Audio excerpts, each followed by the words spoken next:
Pues buenas tardes. Esta es mi primera tertulia como moderadora, así que espero que seáis un poco benevolentes conmigo.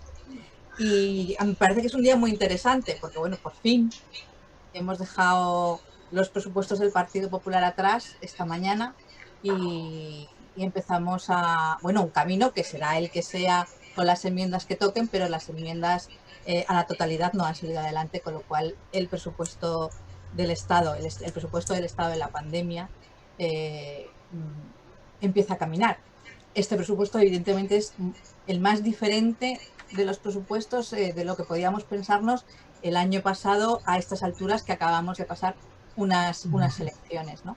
Pero los condicionantes son muchos, las lecturas muchas también, y bueno, si te parece, José Luis, empezamos con tu presentación y luego podemos hacer un poco de debate, de opinión de todo lo que significa este presupuesto, los apoyos y todo lo que se nos viene, todo el camino que hay que recorrer y lo que se nos viene encima de aguantar y de escuchar durante estos días. Vale, bueno, pues lo primero, buenas tardes a los contertulios y buenos días o buenas tardes cuando nos escuchen a los que luego lo visionen. Bien, hablar de presupuestos es un poco difícil por dos cosas. Porque los presupuestos son muchas y muchas páginas, y segundo porque tiene muchos números, y entonces hablar verbalmente, oralmente de números es siempre un rollo. Voy a intentar, por tanto, agruparlos un poquitín para hacernos una idea de lo que es. Yo estoy de acuerdo contigo, Josefina, que son unos presupuestos muy diferentes a los de los últimos 10 o 20 años. Para empezar porque sube mucho la cuantía, es decir, los presupuestos generales del Estado, incluyendo los de la Seguridad Social, van a ascender a casi 400.000 millones de euros, es decir, aproximadamente.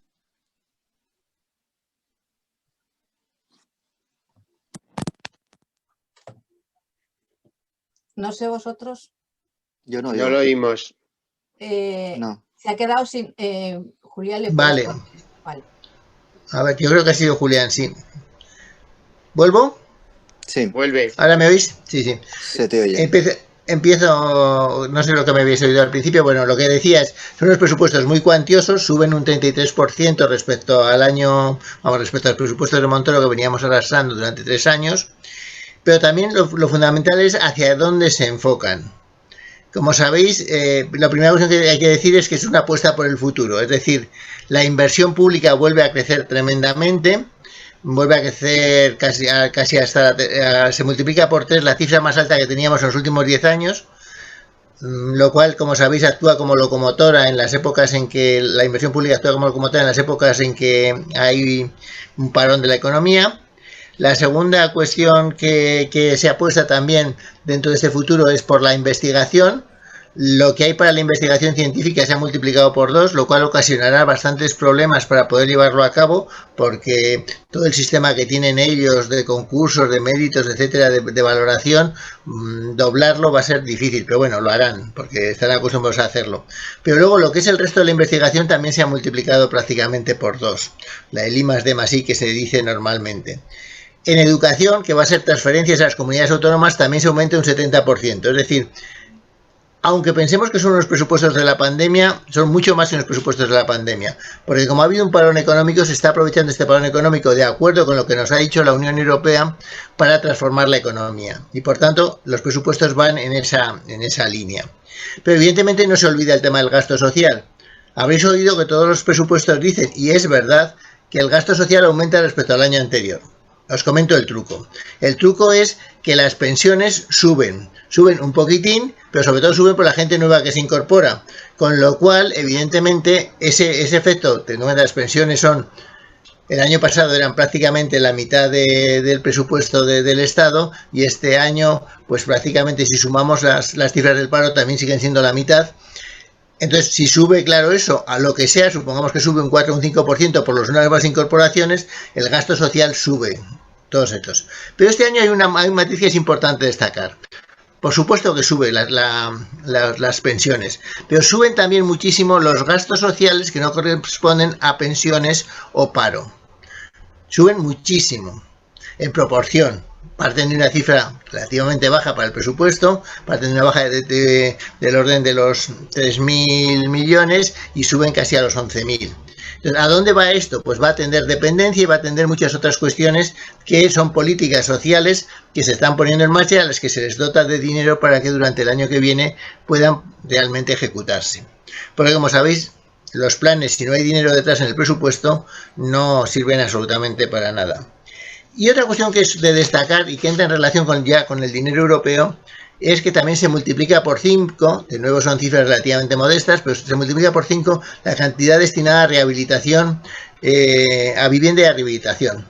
Esta cantidad, que son unos 2.500 millones de euros, será transferida a las comunidades autónomas, porque son las comunidades autónomas las que van a gestionar fundamentalmente los dineros europeos. Y porque además es lógico, porque es una cosa que hay que llegar a las comunidades a las comunidades de propietarios de una vivienda, a los propietarios particulares que quieran meterse, etcétera, etcétera. Y se financia con una pequeña reforma fiscal. No es la reforma fiscal que muchos de los que estamos en esta tertulia supongo que nos gustaría, pero bueno, se empiezan en dos sentidos. Primero, se sube el IRPF un poco, 3 puntos, a los sueldos, que yo lo digo para que la gente nos entienda mejor, a los sueldos que son de más de 25.000 euros al mes. Creo que no es habitual entre los que nos escuchan, y si los presentes ya lo sé, pero los que nos escuchan creo que tampoco habrá mucha gente que cobre 25.000 euros al mes. Al año probablemente sí, pero al mes no. Bueno, pues esto ha marcado ya un cierto escándalo porque significa que se está subiendo el dinero a todos. Mire usted, ya me gustaría a mí que todos cobrásemos 25.000 euros al mes, pero aún faltan unos años, creo yo, digo yo. Y después lo que se pone, que también se ha puesto mucho énfasis, es en toda una serie de impuestos que se denominan verdes. Impuestos que nos venía reclamando la Unión Europea en las advertencias que nos hace, cariñosas, todos los meses de marzo o abril nos hace una advertencia a cada uno de los países miembros de los deberes que tenemos incumplidos. Entonces, bueno, nosotros hemos empezado a poner algunos de estos impuestos verdes. Uno de ellos ha causado mucho escándalo y ha sido el de las bebidas azucaradas. Era una recomendación expresa de la Unión Europea y hay una serie de documentos de la Unión Europea en la que dice una cuestión que es evidente, y es que los efectos nocivos para la salud de estas bebidas azucaradas, que fundamentalmente también se toman por parte de nuestra infancia y nuestra juventud, son bastante perniciosos y que por tanto deben ser gravados, especialmente por intentar controlarlos. Hay después otra cuestión que serán los impuestos sobre el plástico, que se denomina, es decir, intentar controlar el consumo excesivo de plástico que tenemos en nuestra sociedad. Y además de eso me voy ahora mismo a otros 2 impuestos que son importantes y que son muy difíciles de poner en marcha. Una es la famosa tasa, la denominamos tasa Google, es decir, tasa a todos los proveedores de servicios de Internet, no solamente a Google, sino a los 5 grandes. Para que os hagáis una idea, no tengo los datos del último año, pero hace 2 años, hace el 2017, me parece recordar que la suma de lo que habían pagado las 5 mayores compañías de servicios de Internet no llegaba a los 10 millones de euros. Me parece que quedaba en 6 o en 7 millones de euros, entre las 5.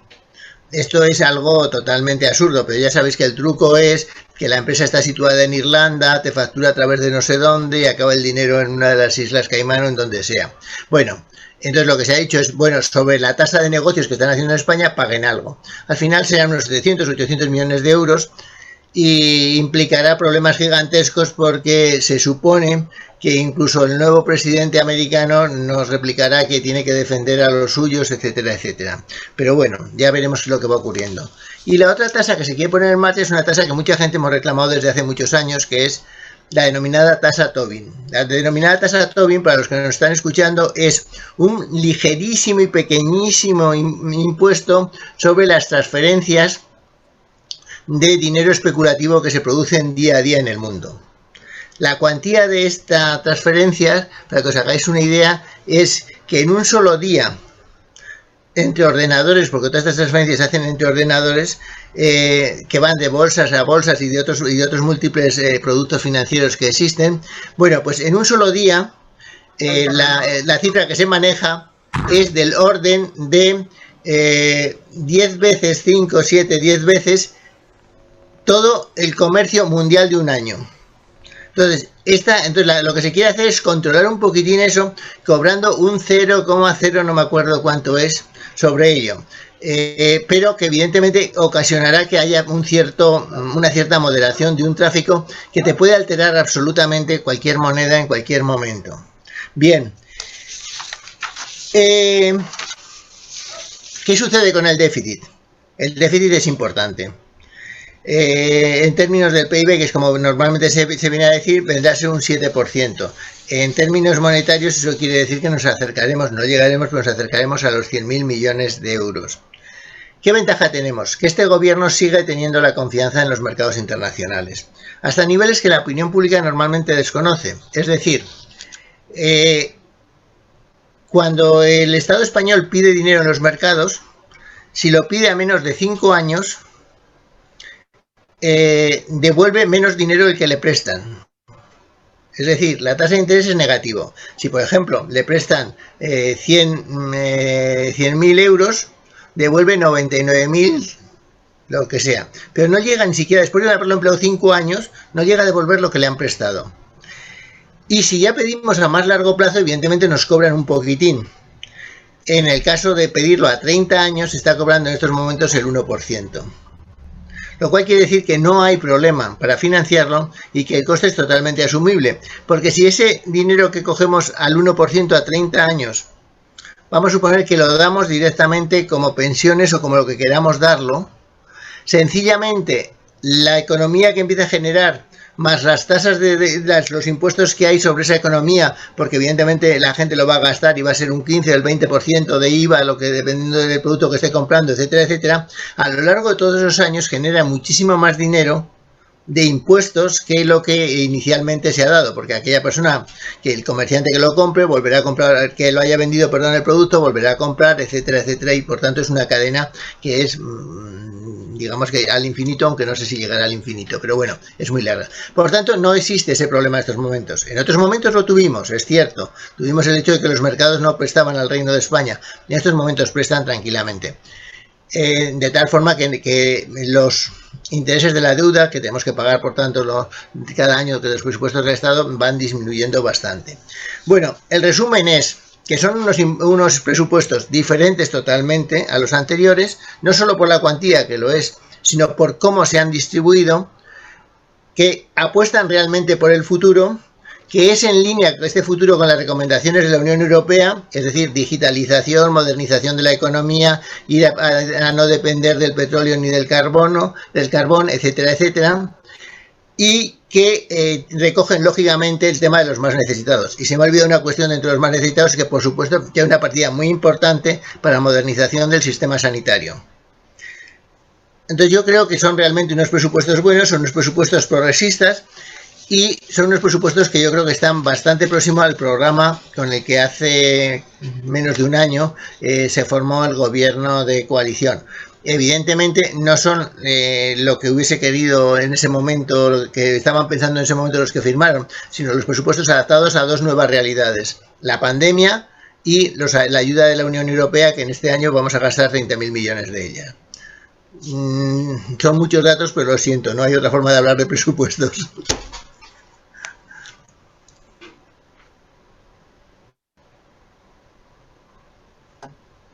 Los presupuestos, al fin y al cabo, son datos, son cifras. Es bueno poderlas comparar con años anteriores y con situaciones anteriores. Yo creo que el dato más importante, por lo menos en el día de hoy, es que nos hemos quitado encima 3 años de presupuestos de Montoro. Jamás pensamos que aquello iba a durar tanto, iba a ser tan largo. Pero yo creo que también podemos analizar o podemos opinar o podemos ver cómo van a salir adelante estos presupuestos, porque bueno, nos hemos quitado de delante esas enmiendas a la totalidad, pero está por ver quién apoyará y quién no. ¿Qué significa que ese apoyo que está peleando el PSOE de Ciudadanos, y qué significa que el grupo, los partidos que votaron la investidura sigan votando estos presupuestos, ¿no? Esa mayoría que dio la investidura? Así que abrimos y opináis. Bueno, pues voy a Voy a opinar. Sí, yo creo que José Luis nos ha hecho una buena exposición. Yo creo que nada aburrida, muy sintética y muy acertada de lo que son los presupuestos. Y ahora José Final nos introduce además un elemento, y es todo el entorno, ¿no? Todo lo que está con relación a su aprobación, en fin, los apoyos y todo este tipo de cuestiones. En mi opinión, parece que al final se va a perfilar los apoyos de los partidos que facilitaron la investidura. No creo que vaya mucho más allá. Yo asisto con una cierta perplejidad a un debate que parece que se acaba normalizando, ¿no? En este teatrillo que a veces se organiza en casi todos los debates, en el que, bueno, pues se trata de ir marcando distancias, de hacer exclusiones, de decir yo apoyo pero con este no. Bueno, yo creo que eso es algo que difícilmente la mayoría de la gente puede entender, ¿no? Para mí lo importante no es quién apoya o deja de apoyar, sino lo importante es lo que se apoya o se deja de apoyar, es decir, el contenido y no tanto los apoyos concretos que pueda haber. Me parecen muy desafortunadas algunas declaraciones en torno a lo poco de fiar que son algunos socios como Esquerra Republicana, y me parece un auténtico escándalo lo que se está organizando con el apoyo que parece que va a dar Bildu, y que además parece que lo va a dar sin pedir nada a cambio, ¿no? Por lo menos no aparece nada en el horizonte.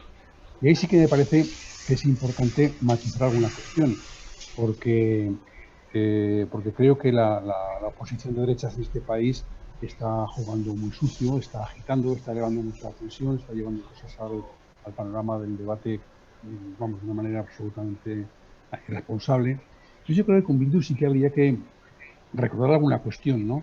La primera, es un partido que está jugando electoralmente y democráticamente con el sistema constitucional. Es legal, ha pasado todos los certificados democráticos que se pueden pasar para concurrir en las elecciones, y por lo tanto no sé dónde está el escándalo. Pero además, cuando empezamos a profundizar, bueno, pues habría que recordar quién está detrás de Bildu, qué es lo que hay de verdad detrás de Bildu, ¿no? Y detrás de Bildu, además de algunos herederos de Ribatasuna, que los hay, pues está nada más y nada menos pues que Eusko Alkartasuna. Hay que recordar que es un ejercicio del PNV, es un partido con un cierto matiz socialdemócrata. Recordar que Carlos Garaikoetxea fue el líder durante mucho tiempo de este partido. Este hombre fue además el primer lehendakari que hubo en Euskadi. Está un grupo que se llama Alternativa, que es una decisión de Izquierda Unida en el País Vasco y que lidera Óscar Matute. Óscar Matute, que por cierto lo hemos podido ver a lo largo de los años en las manifestaciones en contra de ETA y contra la barbarie de ETA. Eso hay que decirlo porque es así. Está Patxi Zabaleta con Aralar. Patxi Zabaleta también protagonizó una decisión de Ribatasuna cuando planteaba que había que renunciar al ejercicio y a la defensa de la violencia. Fue Patxi Zabaleta una de las voces más críticas con ETA tras el asesinato de Miguel Ángel Blanco, y que hay que recordarlo. Y desde luego creo que queda patente el enorme cinismo que la derecha está haciendo ejercicio también en este tema de los presupuestos, queriendo hacer pagar al gobierno de coalición un coste político el máximo que se pueda. El Partido Popular no se ha cortado nunca ni un pelo en pactar con el entorno incluso de Herri Batasuna, no digo ya de Bildu, ¿no? Yo voy a poner algún ejemplo. No basta más que entrar en internet y hacer la pregunta apropiada para que te salgan una montaña de fotos. Yo seleccionado algunos, ¿no? En 1993, el PP y Unión del Pueblo Navarro negoció con todos los partidos, incluidos en aquellos momentos Herri Batasuna, los presupuestos. Negoció en el año 1993, cuando ETA asesinó a 14 personas. Lo negoció. ¿Qué está diciendo ahora el Partido Popular? En el Parlamento Vasco, el Partido Popular y Bildu han llegado a acuerdos y votado juntos decenas de veces, sin ningún tipo de problemas, decenas de veces. En 2011, y ya termino con los ejemplos, Maroto, del Partido Popular, defendía que había que llegar a acuerdos con Bildu y decía literalmente: hay mucha gente en Bildu que ha pretendido la paz desde siempre. Esto es lo que el Partido Popular ha hecho Y esto es lo que el Partido Popular está diciendo en estos momentos. Me parece un ejercicio de cinismo de la leche. Tampoco me gustan declaraciones que ha habido desde algunos ámbitos del gobierno de coalición en ese tema. Concretamente Echenique, en un debate parlamentario que planteaba que Ciudadanos no debería apoyar los presupuestos y les recomendaban no apoyarlos, porque eran unos presupuestos de izquierdas. Entonces, ¿cómo vais a apoyar estos presupuestos? Me parece que es una barbaridad de jugar ese tipo de cuestiones, o como otros o como la Esquerra Republicana, que plantea yo apoyo, pero si no apoya no sé quién, cuando lo que hay que apoyar bajo mi punto de vista son los acuerdos, el contenido y no nombres de los que apoyan o dejan de apoyar, ¿no? Esto un poco con relación a lo que es el debate que hay en torno al apoyo a los presupuestos.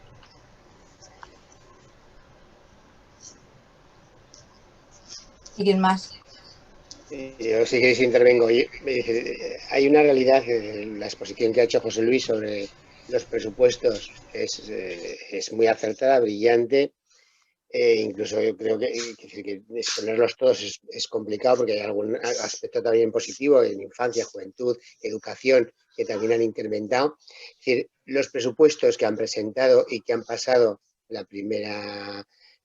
el primer filtro son los positivos, muy progresistas.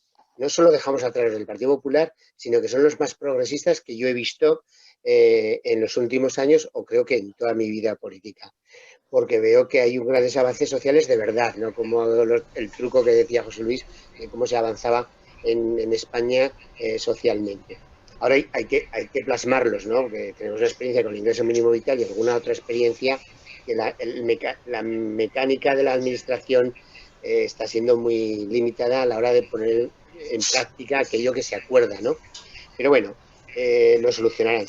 Y luego hay que ver los presupuestos. Yo espero y creo y confío en que van a salir adelante con todo el juego político que hay. Como político, Bildu es parte del demonio que aún se quiere sacar y lo saca a la derecha. Cuando ves los argumentos del Partido Popular, no es más que son los que más consumen de España, ¿no? Es decir, son los presupuestos que más gasto dan. Sí, ¿qué? ¿No? Suben los impuestos, como hemos analizado, son a los grandes salarios y a las grandes fortunas. Tímidamente, tampoco es para tirar cohetes, ¿no? Es decir, que al final sacan el espantajo de Bildu y el espantajo de lo catalán para intentar... pero es que también podemos hacer otro juego político, que es intentar que Ciudadanos quede fuera, ¿no? Es decir, que al final hay un juego político que alguien, no sé hasta dónde llegarán, si hasta el límite o no, de las amenazas y cumplirlas. Espero que no, ¿no? Porque al final a veces es el teatrillo que decía Julián y se queda en el teatrillo y al final se apoya. Porque son unos presupuestos progresistas, son los necesarios porque hay gasto público que es el que va a tirar de la economía para una recuperación y para unos ingresos que nos va a dar Europa y que van a tener proyectos. Y esto indicará que va a haber proyectos.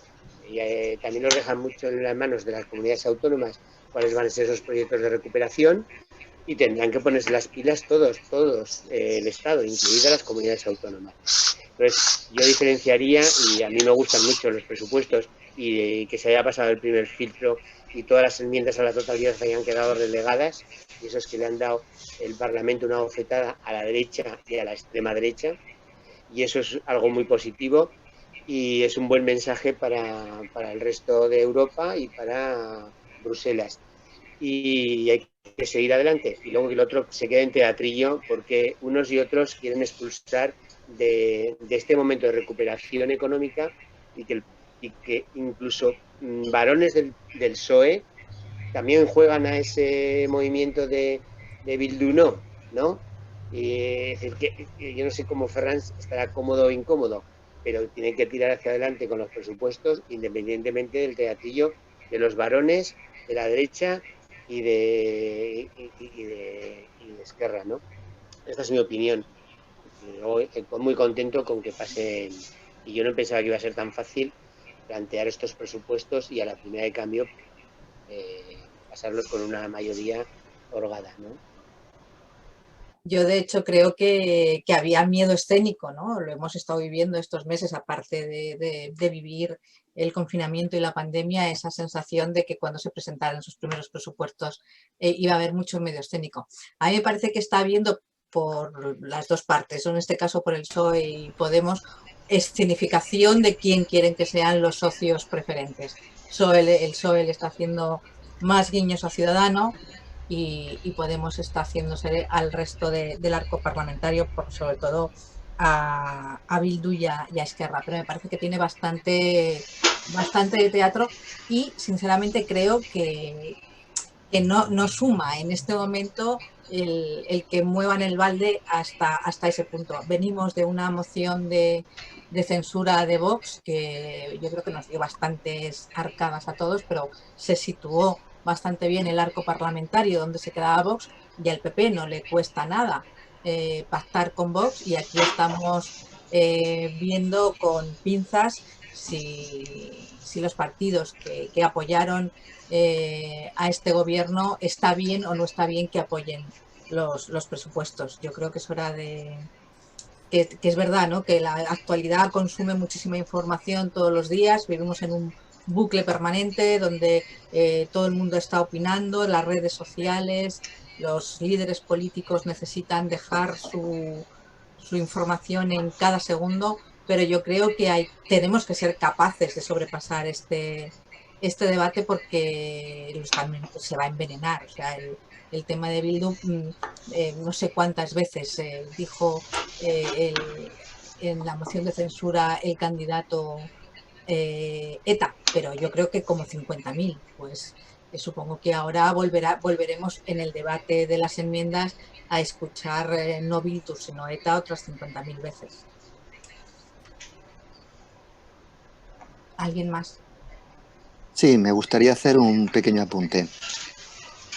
A ver, yo cuando estaba viendo también los presupuestos y cuando el compañero los ha comentado, me estaba mirando si una vez que vamos mirando las diferentes partidas y los diferentes cambios que se proponen dentro de este presupuesto, evidentemente son un avance con respecto a los anteriores que hemos tenido en los últimos 3 ejercicios, pero yo que me planteo es la siguiente pregunta. ¿Son unos presupuestos progresistas o son unos presupuestos de izquierda? Y entonces cuando hago el análisis veo que hay pues un aumento de la inversión pública en educación, en modernización sanitaria, veo que hay un aumento del gasto social, hay lo de la rehabilitación de la vivienda, hay una pequeña reforma fiscal, como decía el compañero, hay unos impuestos verdes que nos vienen impulsados desde Europa y hay un incremento del déficit. Podríamos, si lo analizamos económicamente, ver que son unos presupuestos de carácter keynesiano para una situación como la que vivimos, con una crisis y una bajada del PIB bastante significativa, ¿no? Pero no veo que sean unos presupuestos de izquierda. ¿Por qué no lo veo? No veo porque no existen en todo lo que he señalado, lo que se ha señalado aquí, en estos cambios dentro del presupuesto o en estas cuestiones dentro del presupuesto, cambios que sean a nivel estructural o cambios que vayan a representar algún avance a nivel institucional. Es una cosa que no se está todavía planteando. Entonces, yo creo que cuando hablamos del contenido, pero sobre todo cuando hablamos de los apoyos, las negociaciones, luego la ley de acompañamiento, y vemos la posición de los diversos partidos, lo que hablan de Bildu, lo que se hablan de lo de ETA, toda esta serie de cuestiones, nos están alejando de un debate que yo creo que es fundamental, y es nuestro país en este momento, con una coalición de izquierdas como la que está gobernando, ¿es capaz o no es capaz de superar un simple programa de presupuestos progresista y empezar a hacer un avance hacia la izquierda? O sea, unos cambios que sean estructurales e institucionales. Y cuando hablo de estructural e institucional, no me estoy refiriendo a un cambio del sistema capitalista, sino a cambios dentro del sistema capitalista tal y como se ha desarrollado en los últimos 40 años en nuestro país. Y es que hay una serie de rémoras que todavía tenemos, hay rémoras en educación, hay rémoras en la cuestión de la vivienda, hay rémoras en la cuestión, lo de la cuestión fiscal, hay una serie de rémoras que yo creo que en estos presupuestos no se tocan. Entonces, me planteo que, evidentemente, apoyo este tipo de presupuestos, pero a mí me parece que todavía se están quedando cortos. Queda muy poquito para que acabemos la primera parte. No sé si... Yo te pedía la palabra. ¿Cuánto nos queda? Bueno, lo que nos quede. Yo, Fermín, te diría, no, efectivamente, no son unos presupuestos de izquierda, pero porque no pueden serlo. Recuerda, primero, que necesitamos al PNV, y el PNV nunca se ha definido como un partido de izquierdas. Segundo, tenemos los medios de comunicación controlados por el gran capital, que están haciendo una intoxicación continua sobre todos estos temas. Entonces, la opinión pública no está enterada de lo que está sucediendo. La opinión pública, por ejemplo, me paso a otro tema como es la pandemia, cree que hay una pelea en el tema de salud entre todas las comunidades autónomas con el gobierno, cuando la realidad es que ha habido 20 y tantas reuniones prácticamente de unanimidad todas. Pero evidentemente los medios de comunicación no están dando esta información, como no están dando la información en estos momentos de que la subida de las rentas es una subida pequeña a la gente que está ganando lo que yo os he dicho. Entonces, claro, si tú tienes dos cosas, uno de los socios necesarios no es de izquierdas, y segundo, estás haciendo ese tema. Ahora, te digo también otra de las cuestiones. También es de izquierda una de las cuestiones. Se está reformando el sistema capitalista. Dentro del capitalismo, como decías tú, pero una parte importante de los presupuestos van a esa reforma en línea con lo que dice la Unión Europea, con lo cual no es evidentemente una izquierda ni es revolucionaria, pero sí que cuando cambia la infraestructura económica, algo cambiará también la superestructura, según nos contaban cuando éramos jóvenes.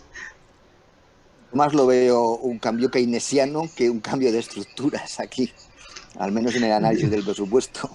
Sí, no, sí, está claro que es progresista, no es de izquierdas y no es revolucionario, muy claro. Pero entre esto y lo que teníamos y lo que decimos en un momento tan delicado es un buen presupuesto que consolidará o no, y es lo que decía Julián hace un momento en su blog, hay que consolidar a este gobierno, ¿no? Nos lo jugamos mucho y la parte progresista que apoya a este gobierno, con los defectos que tenga el gobierno, tiene que seguir apoyando estos presupuestos porque siguen progresando en que la normalidad, y Bildu tiene que ser uno de los de la normalidad institucional, vuelva al país y no vuelva a la crispación. La censura, o sea, la sesión que hizo Vox en el Parlamento retrató a Vox. Casi vino bien que estuviera la moción, porque dejó bastante tocado a uno de los elementos que puede ser desestabilizador de la política, pero no lo ha dejado muerto, están ahí. Lo mismo que le ha pasado a Trump en el gobierno americano, no están muertos, están derrotados en una batalla, pero no están muertos y aparecerán. Y los medios de comunicación en este país los controla, como decía José Luis, todavía el IBEX 35, y eso hay que tenerlo en cuenta. A mí me parecen unos presupuestos que yo no pensaba que iban a pasar este filtro. Falta todavía camino, y habrá mucha discusión política y habrá mucha merdada de temas muy paralelos o colaterales que nada tendrán que ver con lo económico, sino con lo político, que es lo que hace este país siempre cuando analiza algo que tiene que tener algo técnico, pues lo enmierda con cuestiones políticas que hacen fractura todavía social. Y a mí sí que me gustaría, con esto de la izquierda y la derecha, decir brevemente dos cuestiones. La primera es que, como diría nuestro amigo José Luis López Villa, doña correlación de fuerzas manda mucho estas cosas, y eso hay que tenerlo siempre en cuenta. Y la segunda es que la perspectiva de derecha o izquierda, o de más a la izquierda, progresista o no, en fin, ese tipo de cuestiones, depende mucho de los tiempos, de dónde se ubica uno, un poco de dónde se mira, ¿no? Pregúntales a estos que van diciendo por ahí que este es un gobierno socialcomunista bolivariano, ¿no? ¿De qué son estos presupuestos? Yo creo que son los presupuestos que en el ámbito en el que estamos este país se puede permitir y que además este país necesita. Quería plantearos desde lo que estamos hablando varias cuestiones y, no sé, ver opiniones y cómo lo vemos. Primero, lo hemos comentado ya varias veces, ahora estamos a 2 días después de hacer un año de las últimas elecciones, que fueron un poco agónicas porque aquella noche lo que nos fuimos a dormir fue con 52 diputados más de la extrema derecha en el Congreso de los Diputados, ¿no? Yo creo que fue lo que nos dejó caos a todos. Ahora sí que podemos hacer una lectura mucho mejor de lo que significó, de cómo fueron esos acuerdos, que no habían podido ser unos meses antes, pero sí que pudieron ser en las segundas, en esas segundas elecciones. Hemos hablado de estos presupuestos como los presupuestos de este año, después de Montoro, pero también son los presupuestos de la pandemia. Y esto no estaba previsto y no hay nadie que tenga algo con qué compararlo, ¿no? Un presupuesto se compara con el del año anterior o con el de 2 años antes, pero con la pandemia no lo podemos hacer. A mí me causa, pues eso, pensar qué hubiera pasado si esta pandemia nos hubiera pillado otra vez como la crisis anterior con un gobierno de derechas, con un gobierno del Partido Popular. Estamos viviendo las consecuencias de los recortes, sobre todo en sanidad, de la crisis anterior del Partido Popular. Lo estamos viendo sobre todo en los hospitales de Madrid y en el resto. Lo que está ocurriendo ahora es consecuencia no de este presupuesto ni del anterior, sino de los recortes de tantos años de la derecha, ¿no? ¿Qué hubiera ocurrido si en este momento, con la precariedad social que tenemos, los ERTES no hubieran sido ERTES, hubieran sido ERES o despidos directamente? ¿Qué hubiera ocurrido? ¿No? No sé si habéis hecho esa reflexión, si lo habéis pensado, si a mí me surge la duda, ¿no? Decir, bueno, sabemos cómo estamos, que la situación es la que es, pero ¿qué hubiera ocurrido sabiendo que venimos de esa crisis del Partido Popular y de los recortes y que los estamos sufriendo ahora? Y que va a ser muy difícil revertirlos ni en un presupuesto, ni en dos, ni en una legislatura todo solo. Yo creo que tampoco se podría. Pero bueno, opiniones. Que hace un año Cristina, que está muy calladita, y yo estábamos en la lista electoral ahí pasándolas de Aquilo, pero no pasamos muy bien. Fue una experiencia maravillosa, la verdad. Es que no me puedo... Realmente, también, no me puedo quejar del 2019, así como de este 20, sí, ¿verdad? Pero de alguna manera fue un año que cambió mi vida y ahí estáis dos de los que contribuisteis a cambiarla. Bueno, como supongo que esto también es una manera de darme entrada en esto, yo, joder, yo es que veo los que estáis aquí y digo, hostia, ¿yo qué voy a decir? Entonces, no, con respecto a lo que estabais comentando en la primera parte de los presupuestos, lo que has comentado ahora, Josefina, también es muy interesante. Yo hay una cosa que, Julián, yo estoy de acuerdo contigo cuando estabas hablando de Bildu. Bildu es un partido legal. Es un partido que lleva bastantes años en el arco parlamentario, más que algunos de los que están ahora poniéndolo de vuelta y media.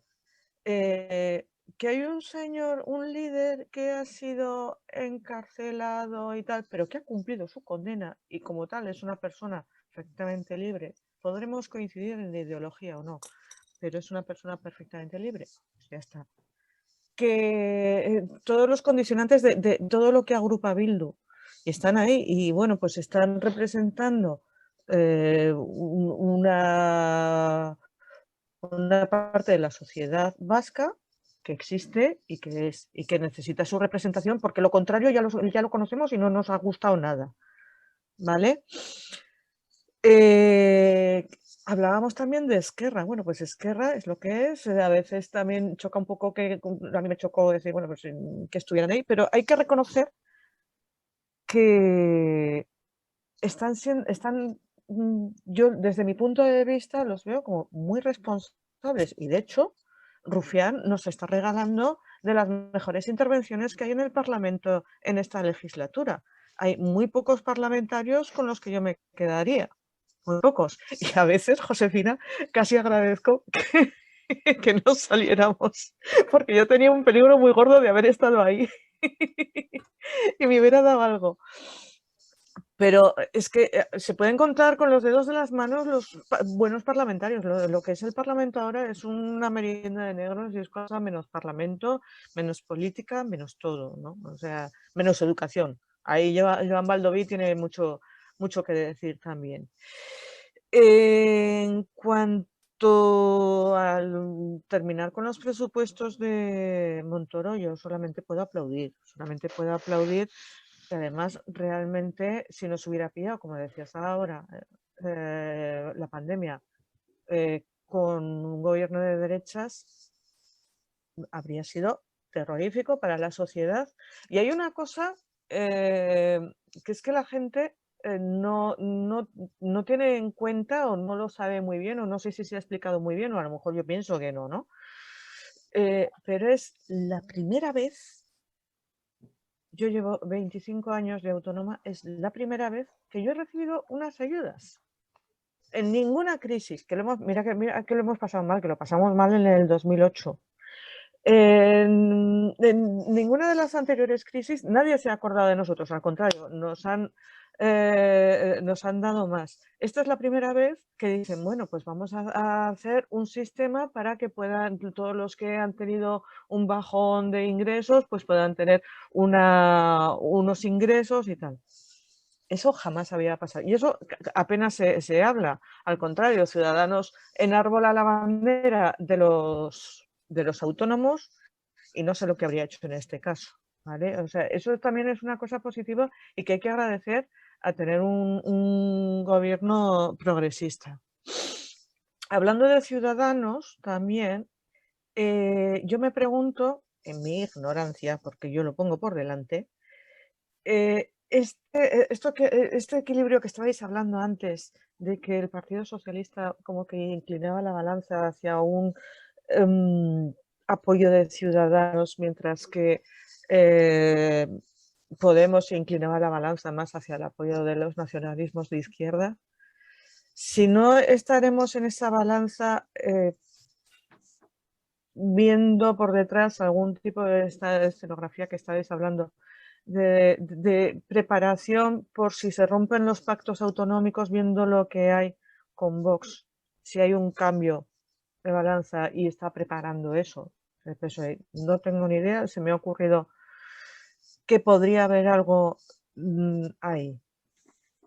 Y por último, pues cuando estábamos hablando de presupuestos verdes, es que es el futuro, es que no queda otra, es que los presupuestos o son verdes o no serán, es que la sociedad, la economía o es verde o no será, porque es a lo que vamos, tenemos unos objetivos de desarrollo sostenible que con la pandemia no vamos a poder, o sea, ya era difícil cumplirlos para el 2030, ahora con la pandemia o se van a retrasar. Entonces, el camino de unos presupuestos progresistas y hacia la izquierda, como comentaba antes Fermín, pasa por unos presupuestos verdes, ya serán de izquierdas.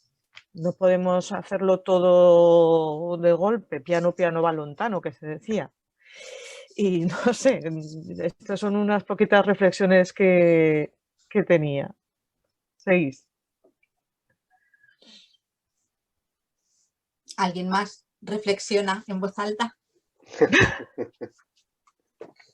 Hombre, añadiendo un poco a lo que había comentado antes, cuando se hablaba de los presupuestos como posibles, yo sí que los veo como posibles, los apoyo, los considero un avance con lo que había antes, un gran avance con lo que hemos tenido hasta ahora, y son factibles, ¿no? Lo que yo decía es que no considero que sean muy atrevidos. Ese es el problema que le tengo. Ya no es tanto el de dar definiciones sobre progresistas o izquierdas, sino que no son atrevidos. Y el problema no es solamente por nuestra parte de que no seamos atrevidos. El problema es que por la otra parte cada día son más atrevidos. Tienen las santas narices de hablar de Bildu y tienen al lado a Vox.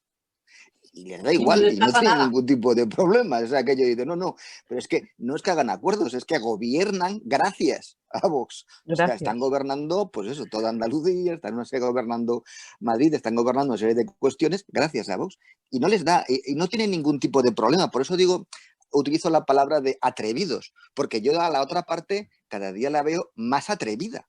Y a nosotros es como aquello que decir, a ver, tenemos el poder porque tenemos un gobierno de coalición.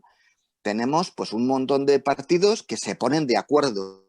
Tenemos lo que ha sucedido hoy en el Parlamento. Bueno, pues tenemos ahora ya los presupuestos que han dado otro paso hacia adelante.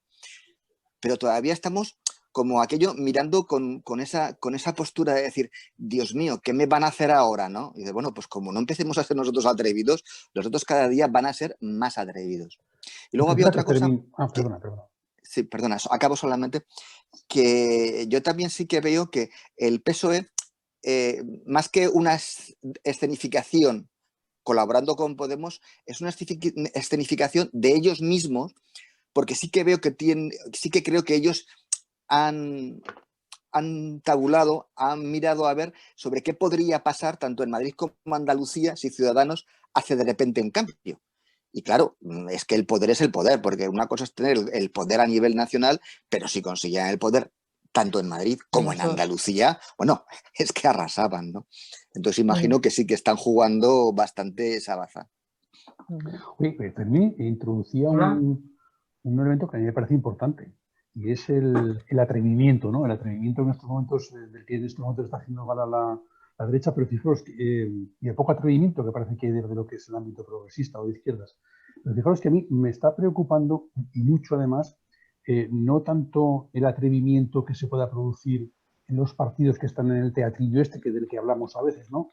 Bueno, pues a mí lo que me está preocupando es que sí que me da la impresión de que hay un mayor atrevimiento en lo que es la derecha sociológica de este país, la gente que está en las calles, que son de derechas y que bueno, hasta no hace demasiado tiempo, bueno, pues estaban más bien discretos y sin demasiados problemas, y que en estos momentos yo creo que están lanzados. Es decir, es curioso cómo en cualquier ámbito que te encuentres, hoy mismo yo por la calle, o sea, paseando por mi barrio, pues había una pareja, un señor y una señora, estaban comentando, vamos, de una manera como muy cabreada, y poniendo a parir al gobierno por la multitud de historias que se van contando, de burlos que se van soltando. Bueno, estaban mascullando eso. Y es una cosa con la que nos estamos topando, yo creo que cada día en todos los ámbitos. Y sin embargo, fijaros que a mí me da la impresión de que en el ámbito de la izquierda, y no hablo de los partidos políticos y mucho menos de los partidos del gobierno, hablo de lo que somos la gente de izquierda, los progresistas de este país, me da la impresión de que estamos amuermados, estamos escondidos en nuestras cuevas. Yo creo que casi como vergonzosos, ¿no? Parece que eso de apoyar a un gobierno, echar un empujón al tema, bueno, pues no va mucho con nosotros.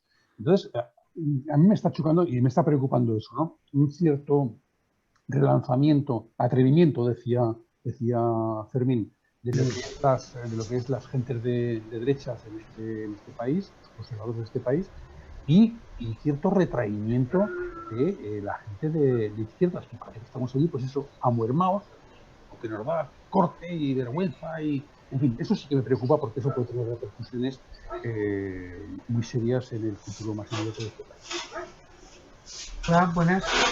¿Se me escucha? Luis quería hablar, sí. Sí, te escuchamos. Se te escucha muy bien, sí. Bueno, yo solamente quería comentar una cosa.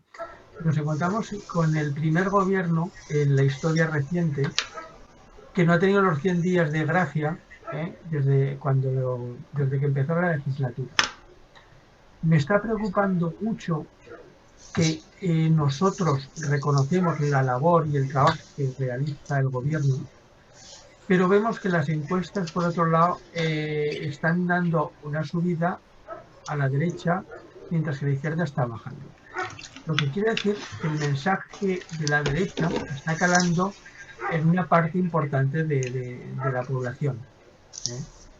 Entonces, eso es algo con lo que tenemos que lidiar y enfrentarnos a la prensa que da cancha a todas estas fake news y todas estas cosas que están pasando.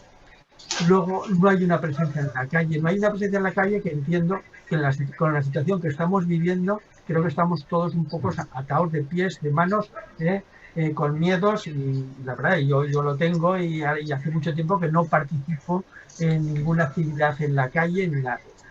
Entonces, yo lo planteo como una reflexión, la situación, no la nuestra, no los parabienes que nos damos entre nosotros, sino ante la sociedad.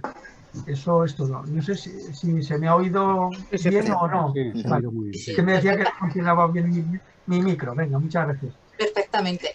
Yo creo que sí que tienes razón. Hay una parte, y antes lo comentaba José Luis, los medios de comunicación están ahí y le están dando cera al gobierno permanentemente, con lo cual eso desactiva y desanima a gran parte de la sociedad que podía estar más o menos movilizada, creo yo, ¿eh? Y luego la movilización ahora se ha quedado solo en las redes sociales, o al menos eso es lo que estamos viviendo. Y las redes sociales no tienen ni por qué ser fiables, ni por qué contar la verdad, y cada uno pone lo que quiera, va todo a una velocidad de vértigo, y hemos perdido un poco ese punch bueno, para estar en la calle. Pero es que tampoco tenemos posibilidad. Con lo cual yo creo que tenemos que afinar mucho dónde opinamos, nuestras opiniones en redes cuando tienen que ver con estas cuestiones, y en los grupos en los que estamos, porque es la única posibilidad de influencia que tenemos por ahora, hasta que podamos volver a la calle, que ojalá sea pronto, pero yo creo que todavía nos queda un tiempo de confinamiento light, pero que sigue siendo confinamiento. Es decir, estábamos preparando desde la Coordinadora de Organizaciones Feministas el 25N y no lo vamos a poder hacer en la calle, con lo cual pues no es lo mismo, ¿no? La participación en las redes que la participación en la calle. Pero fíjate... Yo lo que creo... Ay, perdona. No. Que yo lo que creo que ocurre con esto es lo que estáis comentando ahora, Fermín y Josefina, de que ellos tienen más presencia y tal, bueno, están desatados. Directamente la derecha está desatada, o sea, y se exhiben. Y se exhiben y lo tienen a gala y van con mucha prepotencia. Nosotros no sé, más agazapados o simplemente somos más prudentes. A lo mejor podríamos hablar de prudencia. Y luego también hay otra cuestión en la manera de, ahora lo que estaba hablando Josefina, desde mi punto de vista, creo que la cuestión va porque el mensaje de la derecha, aparte de todo el tema de la manipulación de las fake news, que hay una palabra que define en castellano perfectamente fake news y es paparrucha, que es así, o sea, la definición de fake news es paparrucha. Entonces, trabajan a base de fake news o paparruchas repetidas insaciablemente, pero además trabajan otra cuestión, y es lo emocional. La derecha está atacando la ultraderecha más, o sea, si yo no me dio la gana directamente de escuchar el discurso de Abascal cuando la moción de censura, pero los pocos trocitos que leí y que oí era una serie de sandeces, por supuesto, que atacaban a lo primario, a lo emocional. Entonces lo emocional es lo que más cala, en el público, porque es lo que llega antes. Quizás si nosotros adolecemos más bien de, cuando digo nosotros me refiero a los progresistas, de una comunicación más tendiente a lo racional, por nuestro propio sentido crítico que de alguna manera nos caracteriza. Entonces, desde lo racional se llega mucho más despacio, y esa es a lo mejor la base que nos está perjudicando. Es una sensación que he tenido viendo Twitter, viendo todo, ¿no? O sea, lo emocional es una cuestión psicológica, lo emocional frente a lo racional.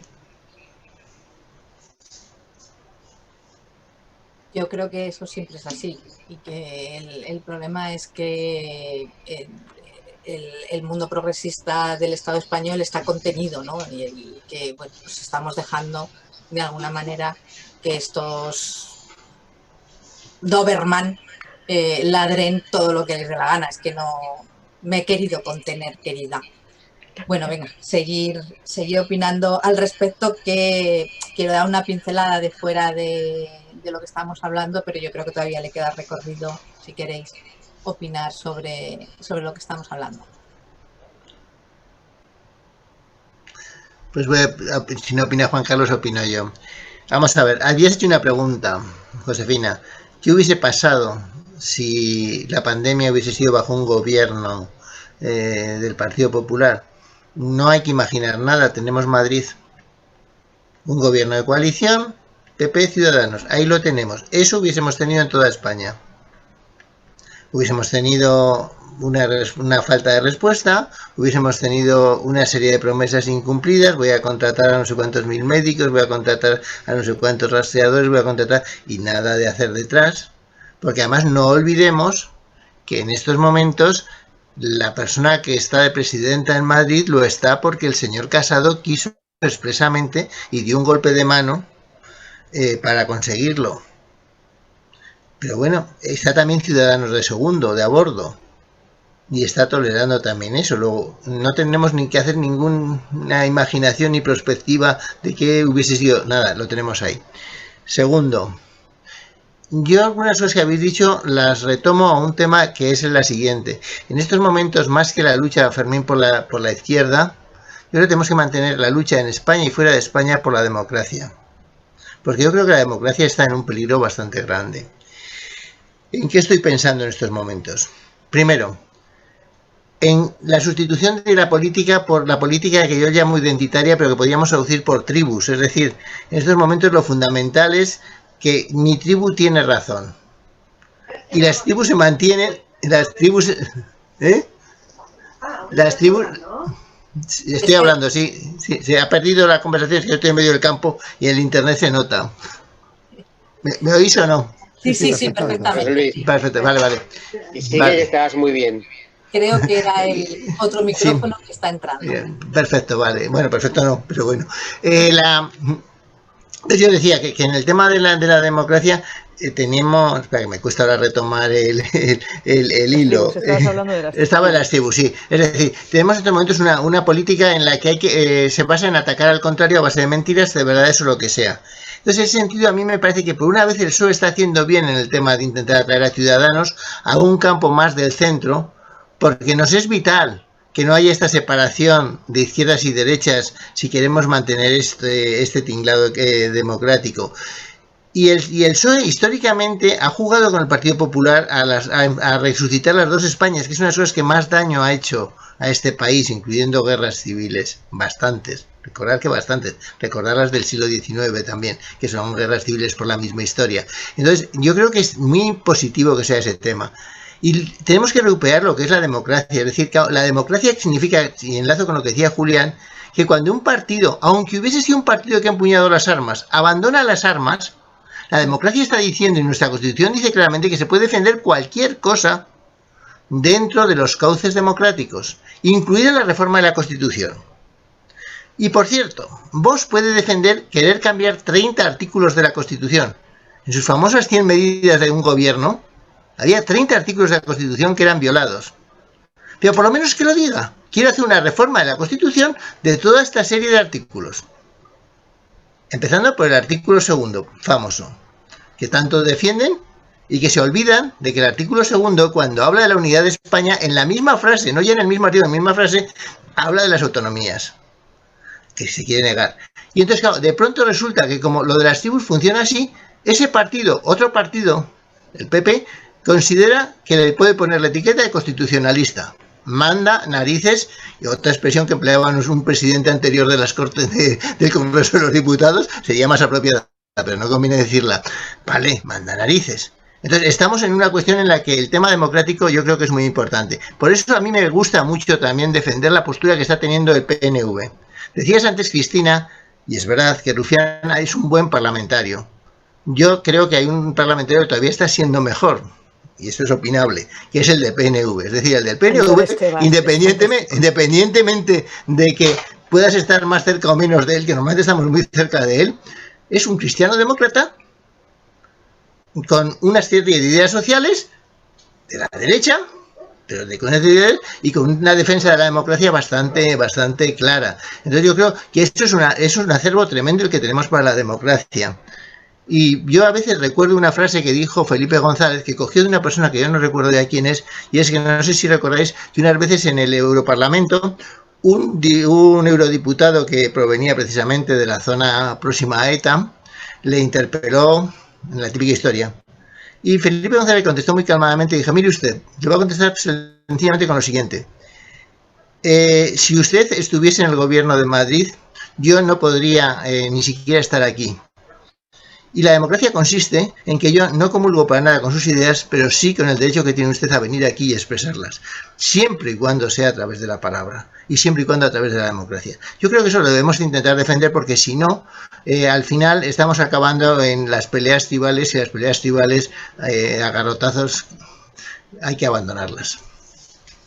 Fíjate, José Luis, que nos estás diciendo algo que ya decía Aznar en el 2001. Aznar hizo unas declaraciones que dijo: la independencia vasca es legítima y no se impone por la fuerza. Hombre, ha cambiado mucho de opinión, ¿verdad? Pero habría que ¿Cómo ha cambiado el cuento? ¿no? Son palabras de Aznar, seguramente en un contexto de negociación con la propia ETA, en el que en aquellos momentos se estaba dando. Bueno, es que el cinismo está a la orden del día. En aquellos momentos no sabía hablar en inglés, compréndelo. Ah, claro. Luego ya sabes, ya aprendió el americano. Y hablaba catalán. En la intimidad. Hay que tenerlo en cuenta. Hablaba tejano. Por lo menos los pies los utilizaba en forma tejana cuando se reunía en las Azores, ¿no?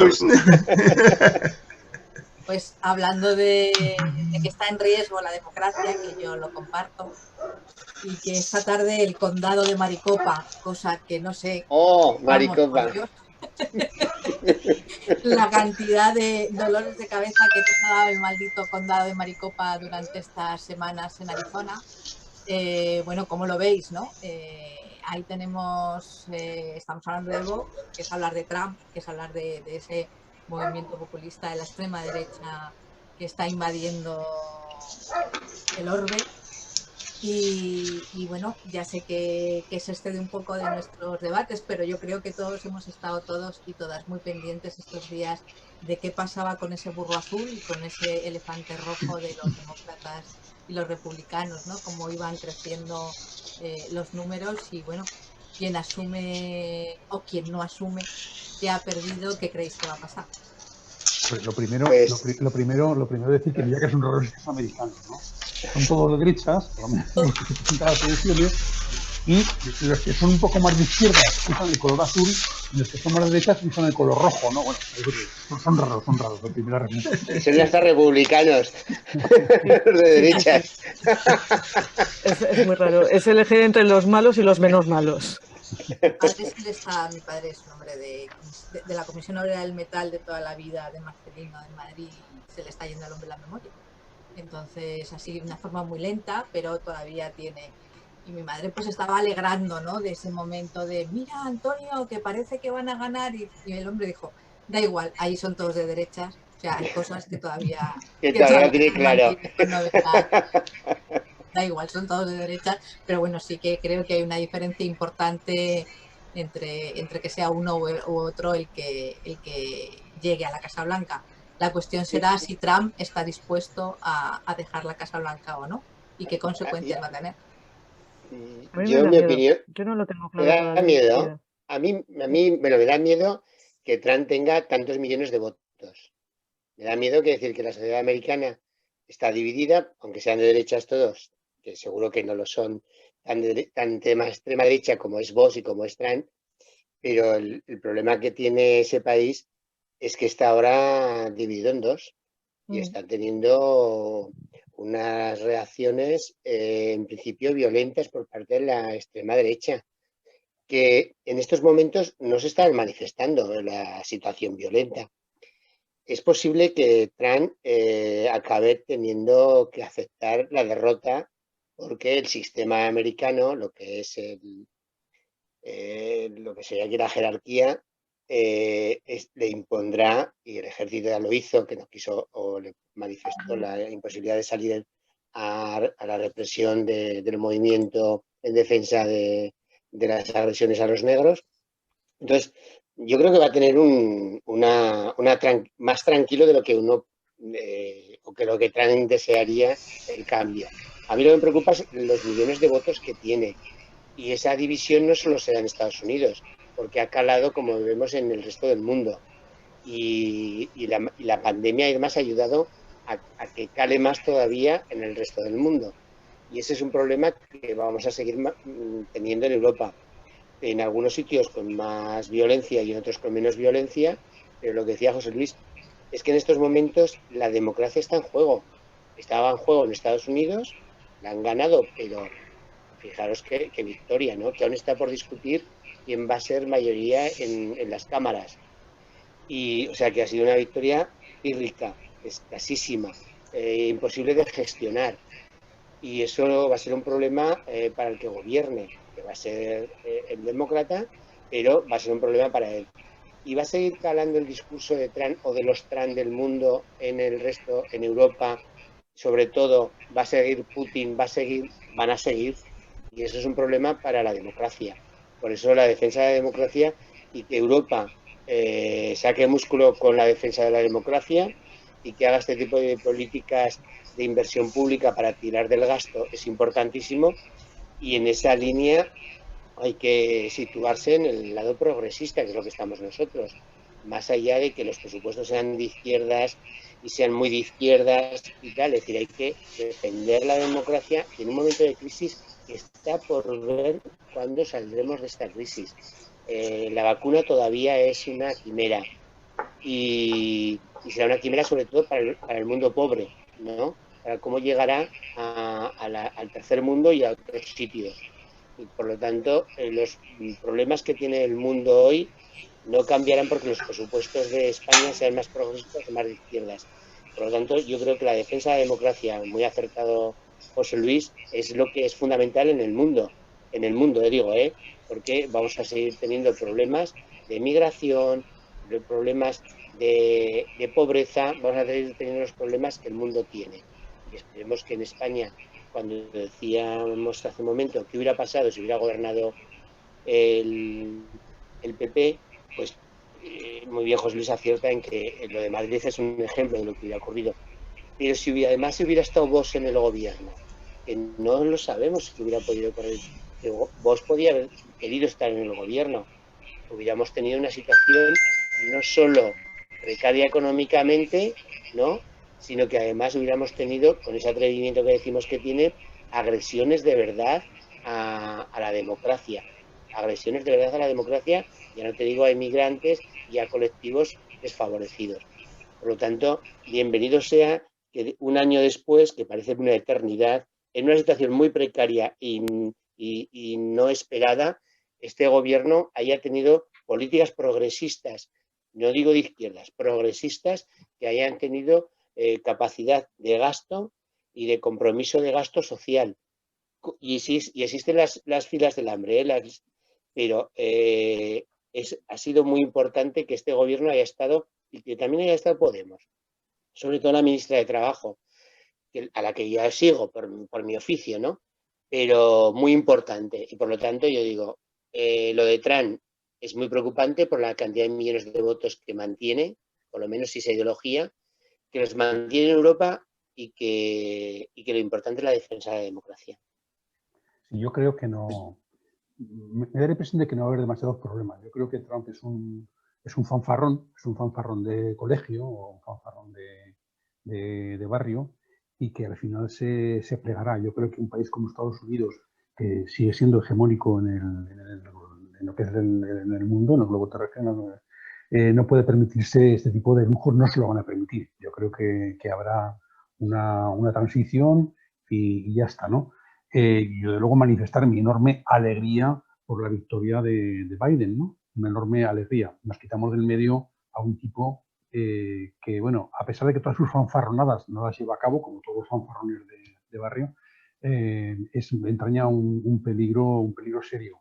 Y el peligro más serio, una vez más, y Juan Carlos lo señalaba, es el reflejo, o lo que significa de reflejo de la sociedad americana, ¿no? Yo creo que allí el hecho de que obtenga tantos votos, tenga tantos apoyos, sí que refleja una sociedad norteamericana un poco complicada. Y en todo caso, también decir que hay un fenómeno interesante que no acaba de cuajar del todo, que tiene dificultades, y es el ascenso de lo que es el ala izquierda que encarnaba Bernie Sanders dentro del Partido Demócrata. Bueno, esperemos que este grupo que se está conformando, que se hace tiempo que está conformando dentro del Partido Demócrata, pues tenga suficiente capacidad de presión e incidencia para que las cosas vayan por buen camino, ¿no? Claro, allí hablar de derechas y izquierdas y demás es todo como muy relativo. Yo tengo las estaba esperanzas. comentando, perdona. Sí, no. Sí, Yo sí, sí, simplemente no. que yo tengo las esperanzas puestas más que en Biden, en Kamala Harris. Y además es también una cosa muy reseñable el que haya por fin una vicepresidenta, una casi vicepresidenta, y que encima racializada. Entonces, y con un punto de vista de lo que yo he podido informarme sobre ella, más progresista que Biden, o sea, más cercana a Bernie Sanders. Entonces yo creo que teniendo en cuenta la edad de Biden, yo creo que las esperanzas deberíamos ponerlas y el foco deberíamos ponerlo en ella, que para mí es fundamental. Y luego, si analizáis también el mapa, vemos una vez más cómo la mayoría republicana se centra en los redneck. La mayoría de los estados con mayoría, valga la redundancia, republicana, los tenemos en el medio oeste.